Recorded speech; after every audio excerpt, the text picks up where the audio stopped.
ಎಲ್ಲರಿಗೂ ನಮಸ್ಕಾರ. ನಾನು ಅನುಷಾ ಕ್ರಿಯೇಟರು. ಇಂದು ಹಲಸಂದಿಕಾಯಿದು ಪಲ್ಯ ಮಾಡೋ ವಿಧಾನ ತಿಳಿಸ್ತಾ ಇದ್ದೀನಿ. ಅದು ಮಾಡೋದು ಹೇಗೆ ನೋಡೋಣ. ಈ ಹಲಸಂದಿಕಾಯಿ ಚೆನ್ನಾಗಿ ತೊಳೆದು 3-4 ಸಲ ತೊಳೆದು ಇಟ್ಕೊಂಡು ಅದನ್ನು ಚಿಕ್ಕ ಚಿಕ್ಕದಾಗಿ ಈ ಥರ ಕಟ್ ಮಾಡಿ ಇಟ್ಕೊಂಡಿದ್ದೀನಿ. ಕಟ್ ಮಾಡಿ ಇಟ್ಕೊಂಡು ಅದಕ್ಕೆ ಮಸಾಲೆ ಮಾಡೋದು ಹೇಗೆ ನೋಡೋಣ. ಈ ಒಂದು ಬಾಣಲಿ ಇಟ್ಕೊಂಡು ಬ್ಯಾಡಿಗೆ ಮೆಣಸಿನ್ಕಾಯಿನ ಸ್ವಲ್ಪ ಹುರಿತಾ ಇದ್ದೀನಿ. ಅದರಲ್ಲಿ ಡ್ರೈ ಫ್ರೈ ಮಾಡ್ತಾಯಿದ್ದೀನಿ, ಎಣ್ಣೆ ಹಾಕಲಿಕ್ಕಿಲ್ಲ, ಹಾಗೆ ಹುರಿತಾ ಇದ್ದೀನಿ. ಸ್ವಲ್ಪ ಕೆಂಪುಗಂಗ ಹುರಿದು ತೆಗೆದಿಟ್ಕೊಂಡಿದ್ದೀನಿ. ಈಗ ಕೊತ್ತಂಬರಿ ಬೀಜನ ಒಂದು 4 ಚಮಚ ತೊಗೊಂಡು ಹುರ್ಕೊಳ್ತಾ ಇದ್ದೀನಿ. ಟೀ ಸ್ಪೂನ್ ಇದೆಯಲ್ಲ ಅದರಲ್ಲಿ 4 ಚಮಚ ತೊಗೊಂಡಿದ್ದೀನಿ. ಅದನ್ನು ಹುರಿದು ಕಪ್ಪಾಗೋ ಥರ ಹುರಿಬಾರ್ದು, ತೆಗೆದಿಟ್ಕೊಂಡಿದ್ದೀನಿ. ಈಗ ಉದ್ದಿನಬೇಳೆ 2 ಸ್ಪೂನ್ ಹಾಕಿ ಹುರಿತಾ ಇದ್ದೀನಿ. ಅದು ಕೂಡ ಘಮ ಪರಿಮಳ ಬರೋವರೆಗೂ ಹುರಿತಾ ಇದ್ದೀನಿ. ಈಗ ಒಂದು ಜೀರಿಗೆ ತೆಗೆದಿಟ್ಕೊಂಡಿದ್ದೀನಿ, 1 ಸ್ಪೂನಷ್ಟು ಜೀರಿಗೆ ಮಾತ್ರ, ಅದನ್ನು ಹುರಿತಾ ಇದ್ದೀನಿ.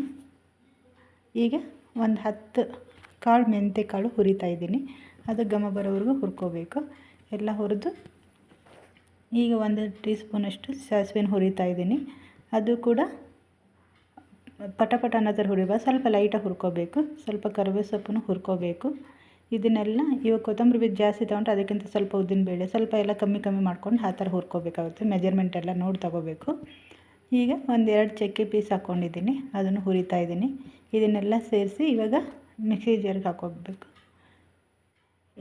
ಮಿಕ್ಸಿ ಜಾರ್ಗೆ ಮೆಣಸಿನ್ಕಾಯಿ ಎಲ್ಲ ಹಾಕ್ಕೊಂಡು ಈಗ ಅದನ್ನೆಲ್ಲ ಸ್ವಲ್ಪ ತಣ್ಣಗಾಗಕ್ಕೆ ಬಿಡಬೇಕು. ತಣ್ಣಗಾದ ನಂತರ ನಾವು ಮಿಕ್ಸಿ ಜಾರ್ಗೆ ಹಾಕ್ಕೊಂಡು ಪುಡಿ ಮಾಡ್ಕೊಂಡು ಬರಬೇಕಾಗುತ್ತೆ, ಮಸಾಲೆ ಪುಡಿನೆಲ್ಲ. ಇದನ್ನು ಪೇಸ್ಟ್ ಥರ ಮಾಡಬಾರ್ದು, ಪೌಡ್ರ್ ಥರ ಮಾಡ್ಕೋಬೇಕಾಗುತ್ತೆ. ಪೌಡ್ರ್ ಥರ ಮಾಡಿಕೊಂಡ್ರೆ ತುಂಬ ಚೆನ್ನಾಗಿರುತ್ತೆ ಪಲ್ಯಕ್ಕೆ ಹಾಕೋಕ್ಕೆ. ಅದ್ರ ಜೊತೆಗೆ ಕೊಬ್ಬರಿನೂ ಹಾಕ್ಕೋಬೇಕಾಗುತ್ತೆ. ಒಣ ಕೊಬ್ಬರಿ ಆದರೂ ಹಾಕ್ಕೋಬೋದು, ಹಸಿ ಕೊಬ್ಬರಿ ಆದರೂ ಹಾಕ್ಕೋಬೋದು. ತುರಿದ್ಬಿಟ್ಟು ಈ ಥರ ಪೌಡ್ರ್ ಆಯಿತು. ಇದು ಈ ಥರ ನೈಸಾಗಿ ಆಗಬೇಕು. ಇದೆಲ್ಲ ಯಾವ ಪಲ್ಯಕ್ಕಾದರೂ ಹಾಕ್ಕೋಬೋದು ಈ ಪುಡಿನ. ಇಷ್ಟು ಪೌಡ್ರ್ ಹಾಕ್ಕೊಳ್ತಾ ಇಲ್ಲ, 2 ಸ್ಪೂನ್ ಮಾತ್ರ ಹಾಕ್ಕೊಂಡ್ರೆ ಸಾಕು. ಮಿಕ್ಕಿರೋದೆಲ್ಲ ತೆಗೆದಿಡ್ತಾ ಇದ್ದೀನಿ. 2 ಸ್ಪೂನ್ ಪುಡಿಗೆ ಸ್ವಲ್ಪ ಕೊಬ್ಬರಿ ಹಾಕ್ಕೊಳ್ತಾ ಇದ್ದೀನಿ. ಇದನ್ನು ಮಿಕ್ಸಿಗೆ ಹಾಕ್ಕೋಬೇಕು. ಮಿಕ್ಸಿ ಹಾಕ್ಕೊಂಡು ಪೌಡ್ರ್ ಮಾಡ್ಕೋಬೇಕು. ಈ ಥರ ಪೌಡ್ರ್ ಮಾಡ್ಕೊಂಡು ತೆಗೆದಿಟ್ಕೋಬೇಕು. ಈ ಗ್ಯಾಸ್ ಮೇಲೆ ಒಂದು ಬಾಣಲಿ ಇಟ್ಕೊಂಡು ಅದಕ್ಕೆ 1-2-3 ಚಮಚ ಎಣ್ಣೆ ಹಾಕ್ಕೋಬೇಕು. ನಿಮಗೆ ಎಣ್ಣೆ ಜಾಸ್ತಿ ಬೇಕಾದ್ರೆ ಹಾಕಿ, ಕಮ್ಮಿ ಬೇಕಾದರೆ ಕಮ್ಮಿ ಹಾಕಿ.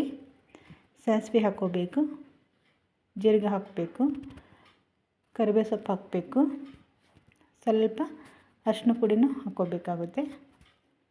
ಈಗ ಮಿಕ್ಸ್ ಮಾಡ್ಕೋಬೇಕು. ಜೊತೆಗೆ ಸ್ವಲ್ಪ ಅಚ್ಚ ಖಾರ ಪುಡಿ ಹಾಕ್ಕೋಬೇಕು. ಕಾಶ್ಮೀರಿ ಚಿಲ್ಲಿ ಅಂತಲ್ಲ, ಅದು ಹಾಕ್ಕೋಬೇಕು. ಇವಾಗ ನಾವು ಕಟ್ ಮಾಡಿ ಇಟ್ಕೊಂಡಿದ್ದೀವಲ್ಲ ಹಲಸಂದಿಕಾಯಿನ ಅದನ್ನು ಚಿಕ್ಕ ಚಿಕ್ಕದಾಗಿ ಕಟ್ ಮಾಡಿ ಇಟ್ಕೊಂಡಿರೋದನ್ನ ತೊಳೆದಿಟ್ಕೊಂಡಿರೋದನ್ನ ಅದನ್ನು ಹಾಕ್ಕೋಬೇಕು. ಸ್ವಲ್ಪ ಉಪ್ಪು ಹಾಕಬೇಕು. ನೀರೇನು ಹಾಕಬಾರ್ದು, ಅದು ತೊಳೆದಿಟ್ಟಿರ್ತೀವಲ್ಲ ಅದೇ ಹಸಿ ಸಾಕು.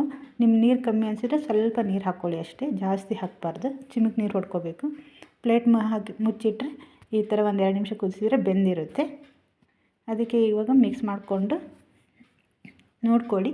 ನೀವು ಬೈ ಚಾನ್ಸ್ ಇನ್ನೂ ಬೆಂದಿಲ್ಲ ಅಂದರೆ ಮತ್ತೆ 1 ನಿಮಿಷ ಪ್ಲೇಟ್ ಮುಚ್ಚಿಟ್ಟು ಬೇಯುತ್ತೆ. ಈಗ ಬೆಂದಿದೆ. ಇದಕ್ಕೆ ಹುಣಸೆಹಣ್ಣಿನ ರಸ ಹಾಕ್ತಾಯಿದ್ದೀನಿ. ಹುಣಸೆಹಣ್ಣಿನ ರಸ ಹಾಕಿ ಮಿಕ್ಸ್ ಮಾಡಬೇಕು. ಮುಂಚೆ ಹುಣಸೆಹಣ್ಣಿನ ರಸ ಹಾಕಬಾರ್ದು, ಬೇಯೋದಿಲ್ಲ. ಹಾಗಾಗಿ ಬೆಂದಾದ ನಂತರ ಹಾಕಬೇಕು. ಸ್ವಲ್ಪ ರುಚಿಗೆ ತಕ್ಕಷ್ಟು ಬೆಲ್ಲ ಹಾಕ್ಕೊಳ್ತಾ ಇದ್ದೀನಿ, ಮಿಕ್ಸ್ ಮಾಡ್ಕೊಳ್ತಾ ಇದ್ದೀನಿ. ಈಗ ನಾವು ಅದು ಪುಡಿ ಮಾಡಿದ್ವಲ್ಲ ಮಸಾಲೆ ಪೌಡ್ರು ಪಲ್ಯಕ್ಕೆ ಹಾಕೋದು, ಅದನ್ನು ಮಿಕ್ಸ್ ಮಾಡ್ಕೊಳ್ತಾ ಇದ್ದೆ. 2 ಸ್ಪೂನಷ್ಟು ಹಾಕ್ಕೊಂಡಿದ್ದೆ. ಅದನ್ನು ಕೊಬ್ಬರಿ ಹಾಕಿದ್ದಕ್ಕೆ 1-3 ಸ್ಪೂನ್ ಆಗಿರುತ್ತೆ. ಅದನ್ನು ಮಿಕ್ಸ್ ಮಾಡ್ಕೋಬೇಕಾಗುತ್ತೆ. ನಿಮಗೆ ನೋಡ್ಕೊಂಡು ಹಾಕೋಬೇಕು. ಕ್ವಾಂಟಿಟಿದ ಮೇಲೆ ಎಷ್ಟಿದೆ ಅಂತ ನೋಡ್ಕೊಂಡು ಹಾಕ್ಕೊಳ್ಳಿ. ಹೀಗೆಲ್ಲ ಮಿಕ್ಸ್ ಮಾಡ್ಕೋಬೇಕು. ಈಗ ಹಲಸಂದಿ ಪಲ್ಯ ರೆಡಿ ಆಯಿತು. ರುಚಿಯಾಗಿರೋ ಹಲಸಂದಿ ಪಲ್ಯ ರೆಡಿ. ಮದುವೆ ಮನೆಯಲ್ಲೆಲ್ಲ ಯಾವ ಥರ ಪಲ್ಯ ಬಡಿಸ್ತಾರೆ ಅದೇ ಟೇಸ್ಟ್ ಇರುತ್ತೆ. ನಿಮ್ಗೆ ವಿಡಿಯೋ ಎಲ್ಲ ಇಷ್ಟ ಆದರೆ ಒಂದು ಲೈಕ್ ಮಾಡಿ, ಸಬ್ಸ್ಕ್ರೈಬ್ ಮಾಡ್ಕೊಳ್ಳಿ. ನಿಮ್ಮ ಫ್ರೆಂಡ್ಸ್ಗೆಲ್ಲ ಶೇರ್ ಮಾಡಿ. ಹಾಗೂ ನೀವು ಸಬ್ಸ್ಕ್ರೈಬ್ ಮಾಡಿಕೊಂಡ್ರೆ ನೆಕ್ಸ್ಟ್ ಬರೋ ವಿಡಿಯೋ ಎಲ್ಲ ನಿಮಗೆ ನೋಟಿಫಿಕೇಷನ್ ಬರುತ್ತೆ. Thank you.